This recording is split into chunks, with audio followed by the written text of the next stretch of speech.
Moi, je voudrais rappeler quand même les centaines de milliers de médecins, d'infirmières, d'aides-soignantes, de soignants en général, qui se sont vaccinés, qui l'ont fait très tôt, alors qu'ils avaient beaucoup moins de renseignements sur ce vaccin et qui l'ont fait pour protéger les patients, pour se protéger eux-mêmes, parce qu'ils sont d'abord des soignants, parce qu'ils respectent la science.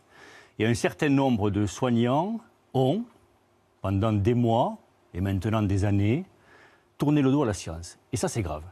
Alors on se pose la question de faire revenir ces soignants. On peut se la poser, elle est légitime. Le seul problème, c'est que le soin, c'est sérieux.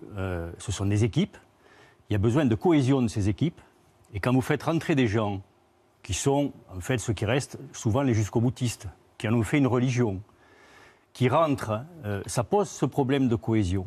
On a des gens qui peuvent très bien aller voir des patients, aller faire du prosélytisme anti-vaccin au sein d'une structure de soins. Et ça, c'est pas possible. Ensuite, les 4000 soignants qui ont refusé de se faire vacciner, c'est à peu près le chiffre de la Fédération hospitalière de France. Ce sont des anti-vax? Ce sont des complotistes? Écoutez, après, ça fait 2 ans maintenant qu'on vaccine. Donc, ce qui reste quand même, avec toutes les publications, les milliers de publications internationales qui montrent que ce vaccin n'est absolument pas risqué, qui montrent tous les progrès qu'on a pu faire grâce à ce vaccin, les protections des patients. Regardez ce qui s'est passé dans les EHPAD. Regardez au début le nombre de décès qu'on avait dans les EHPAD. Choses qui ont disparu avec la vaccination.